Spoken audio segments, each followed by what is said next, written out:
biar badan kita bersih dari hadas kecil, hadas besar, tapi kalau hati kita kotor, ngeres, orengan hatinya. Tidak senang lihat orang lain dapat nikmat, tidak senang lihat orang lain lebih maju, takabur, merasa diri paling besar, ujub, ria, semua yang dikerjakan selalu pengen didengar orang, dilihat orang, tuh show only. Apa saja sudah supaya dipuji orang, dilihat orang, didengar orang, hilang keikhlasannya. Bersih anggota badannya, tapi kotor hatinya. Ini kontras. Sebaliknya, hatinya bersih, tapi badannya hadas besar nggak kenal, hadas kecil apalagi. Wah, ya bagaimana bisa berhubungan dengan Allah? Sebab kita ini percaya kepada Allah kemudian berhubungan dengannya. Cara berhubungan dengan Allah bagaimana? Sudah diatur oleh Allah sendiri lewat prosedur yang namanya sholat. Nggak bisa kita bikin aturan sendiri. Mau dekat dengan gubernur saja harus ikuti aturan protokolnya gubernur toh. Mau dekat dengan presiden, ikuti aturan yang diatur oleh protokolnya Bapak Presiden.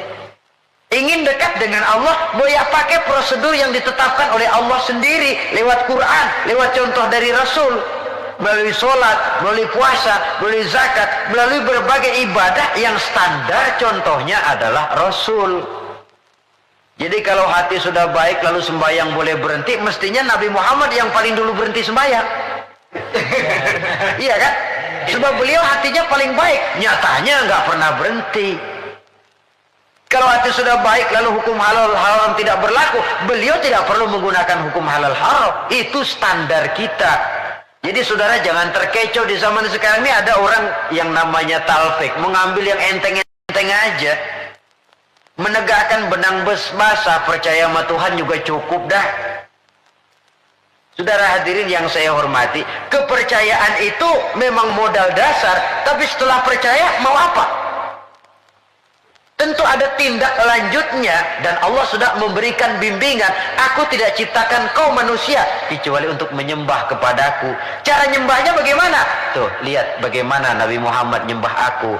Pakai takbiratul ihram kan?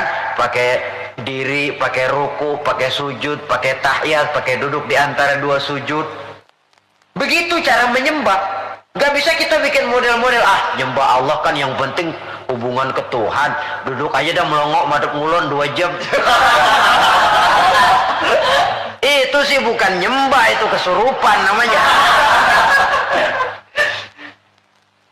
Saudara hadirin yang saya hormati, tata cara kita melaksanakan ibadah itu sudah diatur sedemikian rupa, berangkat dari yang bersih menuju kepada yang maha bersih dengan cara yang bersih. Alangkah indahnya agama kita ini. Tidak hanya kebersihan zahir, tapi juga kebersihan batin.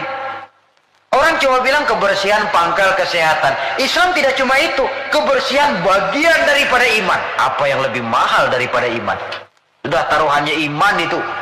Jadi tandanya orang beriman, ya bersih.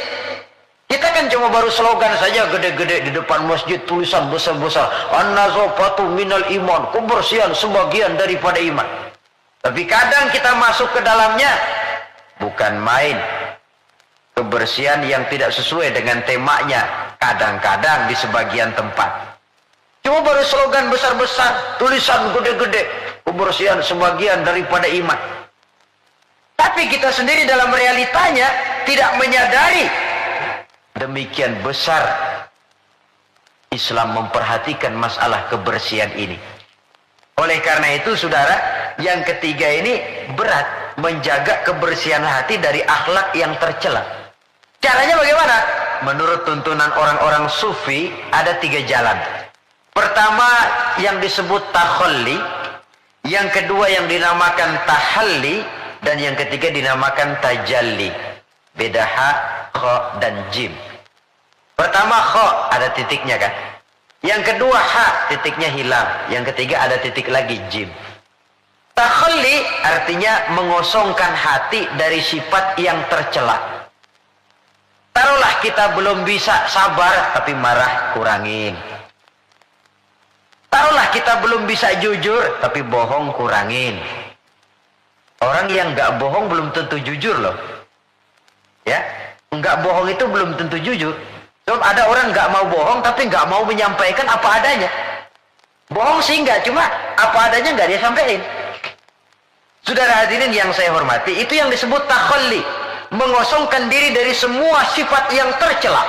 Suka nipu orangnya dibuang, suka ngerugiin orangnya dibuang, takabur, riya, sombong dibuang. Itu yang namanya takhalli, mengosongkan diri dari semua sifat yang tercela.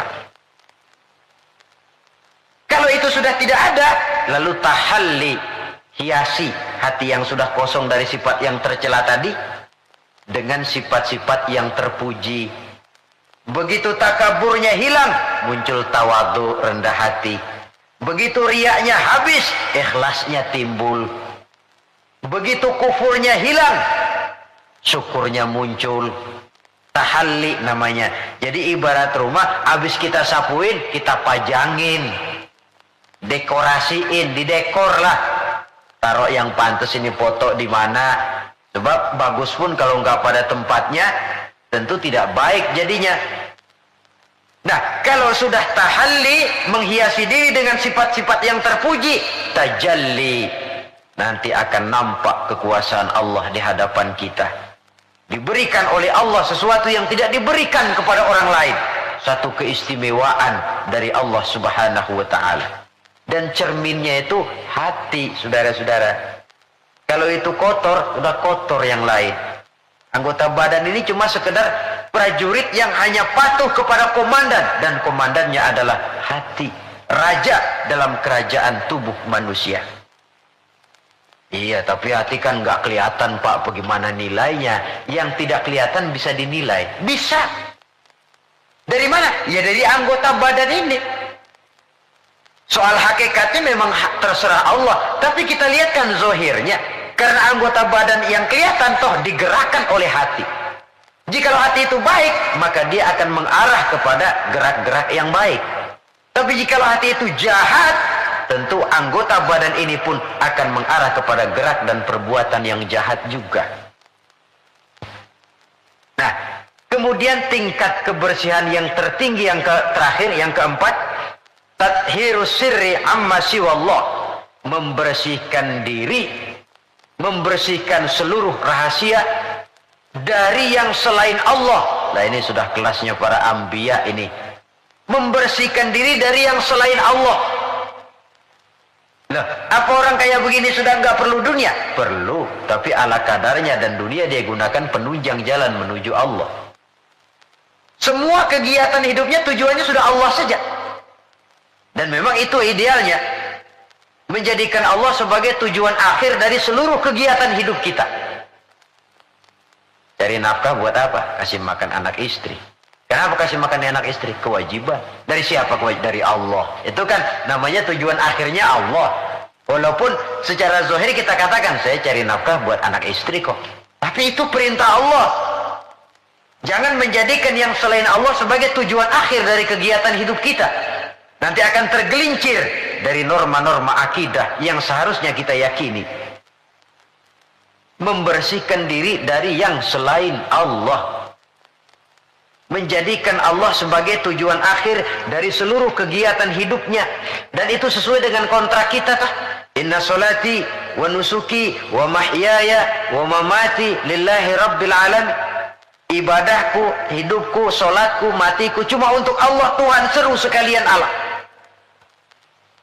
Sehingga walaupun kita mencari nilai-nilai dunia, memang tujuannya untuk menunjang kehidupan akhirat. Makanya Allah pesan dalam satu ayat, wabtaghi fima atakallahu ad-daral akhirata wa la tansa nasibaka minad dunya wa ahsin kama ahsanallahu ilaika wa la tabghil fasada fil ard innallaha la yuhibbul mufsidin.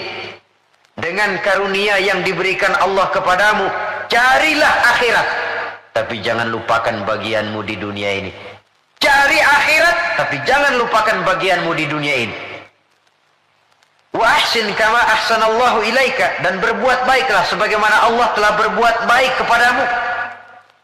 Jangan menebarkan kerusakan di permukaan bumi.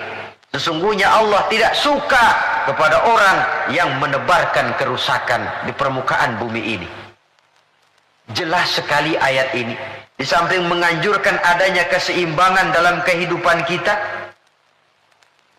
tetapi stresnya tetap saja cari akhirat. Namun jangan lupakan bagianmu pada kehidupan di dunia ini.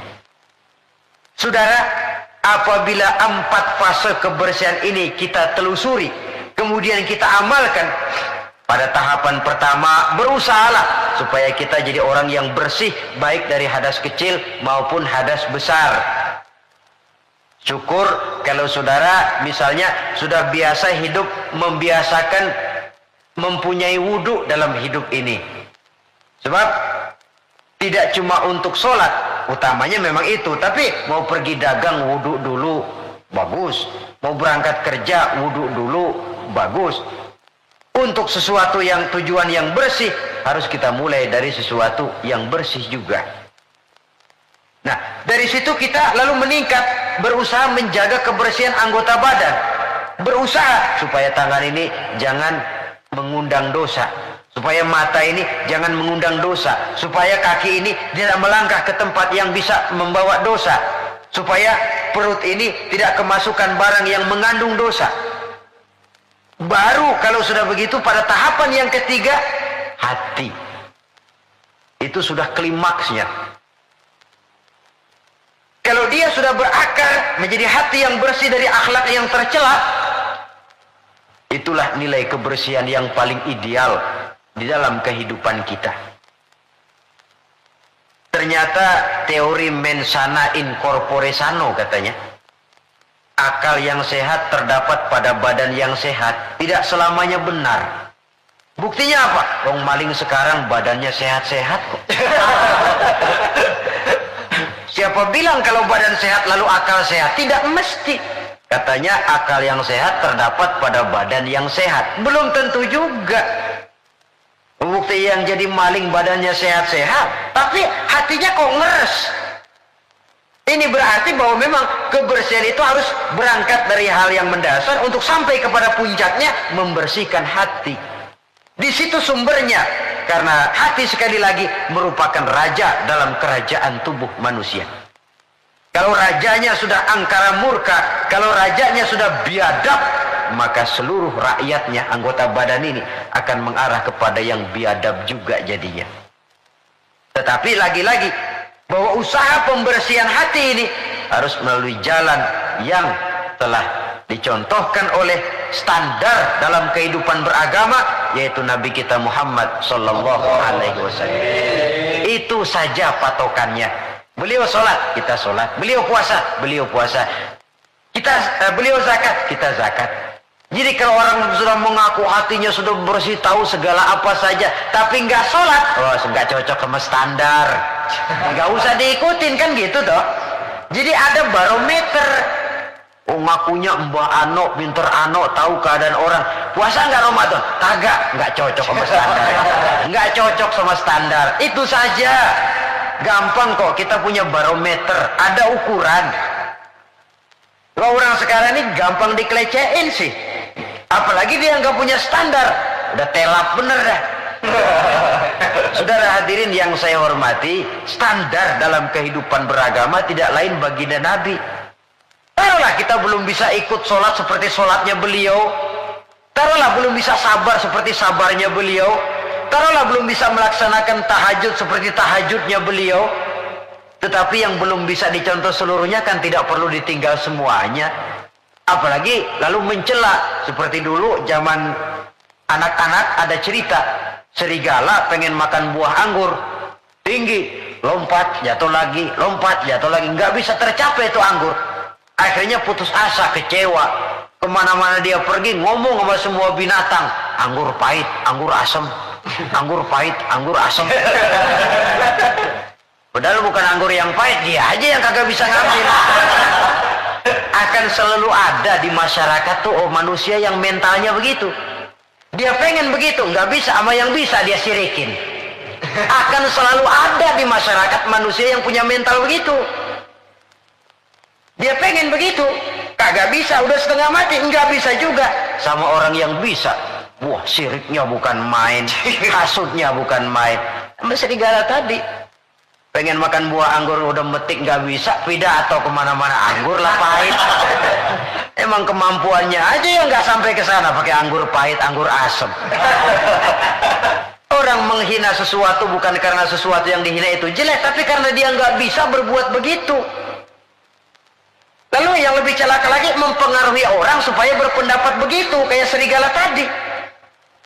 Udah dia kesel sama orang lain dia undang supaya kesel juga sama tuh orang. Kan nggak bener ini, marahan pakai ngebon.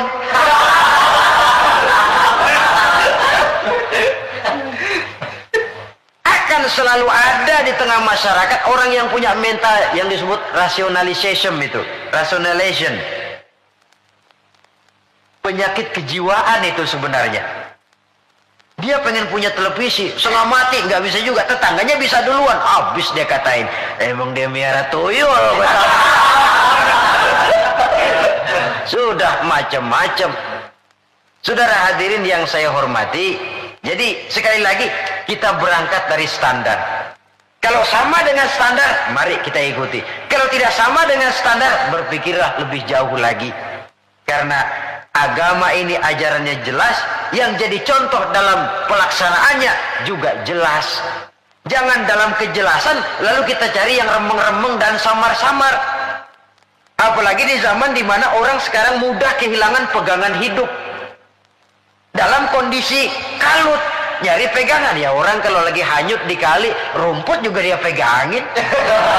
Dia tahu rumput lemah, nggak akan kuat nahan bobot badan yang berat. Tapi karena lagi perlu, tahu dia pegang juga. Ini kan cermin dari jiwa manusia. Dalam keadaan goncang, dia perlu pegangan. Ya untung kalau ketemu yang baik. Kalau enggak, sepegang-pegangnya.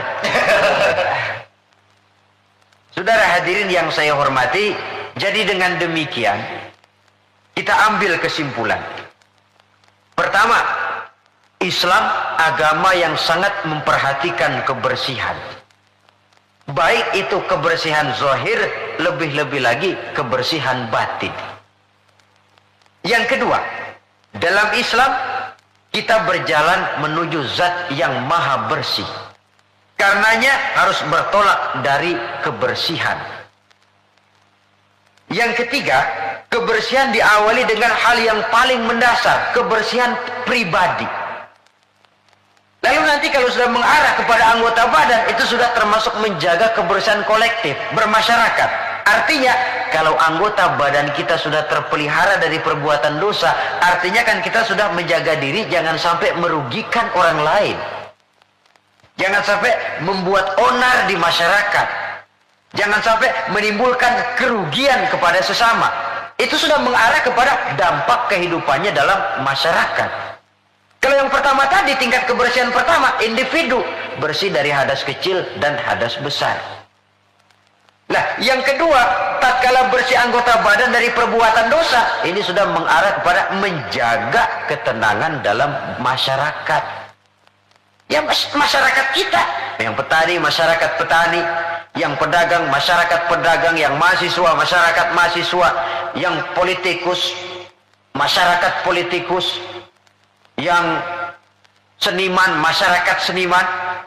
Masing-masing pihak menjaga anggota badan dari perbuatan yang bisa berbuat dosa. Itu sudah termasuk menjaga kemaslahatan dan keselamatan bersama.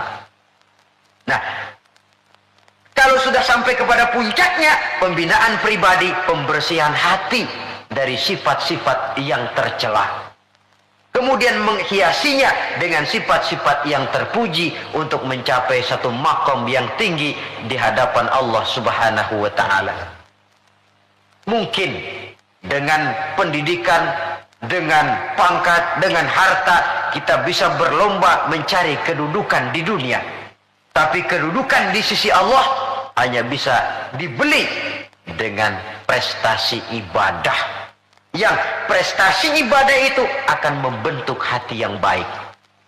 Jadi dengan kata lain, antara pelaksanaan ibadah dengan hati yang baik itu berkaitan.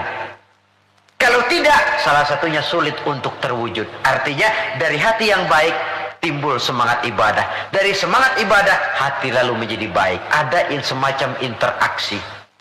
Oleh karenanya saya berharap